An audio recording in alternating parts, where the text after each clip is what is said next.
সত্যিই সেই রাত আমরা সেটা জানি না। এর পিছনে কিছু বিজ্ঞতা আপনাদের সাথে শেয়ার করতে চাই, যা বিশেষ করে ইমাম রাজি এবং অন্যান্যরা বলেছেন। আল্লাহ কেন আমাদেরকে রাত্রি নির্দিষ্ট করে জানালেন না? এমন একটি বর্ণনাও আছে যে রাসূল সাল্লাল্লাহু আলাইহি সাল্লাম রাত্রির কথা মনে করলেন, কিন্তু এরপর তাকে ভুলিয়ে দেওয়া হয়। ইমাম রাজি ব্যাপারটাকে রাসূল সাল্লাল্লাহু আলাইহি সাল্লামের জীবনের আরেকটি ঘটনার সাথে তুলনা করেন।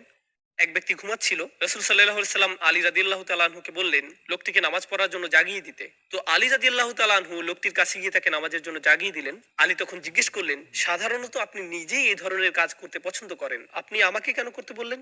আমি সব সময় দেখেছি ভালো কাজ করার কোনো সুযোগ দেখলে অন্য কাউকে বলার পূর্বে আপনি নিজেই তা করেন। আমি কৌতূহলী, আপনি এই কাজ কেন আমাকে দিয়ে করালেন? তখন তিনি বললেন, যদি আমি তাকে জাগাতাম আর সে অলসতা প্রদর্শন করত, সে আমার কথা না শুনে আমাকে ঘুমের ঘোরে সরিয়ে দিত, তখন সেটা কুফরি হয়ে যেত।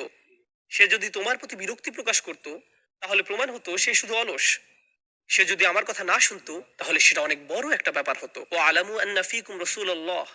এই ব্যাপারটা মাথায় রেখে চিন্তা করুন, আমরা যদি জানতাম আজ লাইলাতুল কদর কিন্তু আমরা মিস করলাম, তখন এটা হবে বিশাল এক অপরাধ। গোটা একটা সূরা নাজিল হবার পর যে এই রাতের মর্যাদা কত বেশি, কিন্তু ইমানদার ব্যক্তি যদি এমন করে, ধুর আজ ভালো লাগছে না, তখন সেটা হতো ভয়ঙ্কর এক অপরাধ। কারণ এই রাতের মর্যাদা যেমন বিশাল, তেমনি একে ভুলে যাওয়া বিশাল অপরাধ। এটা আসলে আল্লাহর দয়া যে তিনি সেই দরজা উন্মুক্ত করেননি। তিনি বলেননি এটা হলো সেই রাত, আর কোনো সমস্যা নেই। আল্লাহ আমাদেরকে তাদের অন্তর্ভুক্ত করুন যারা বিনয়ের সাথে এই রাত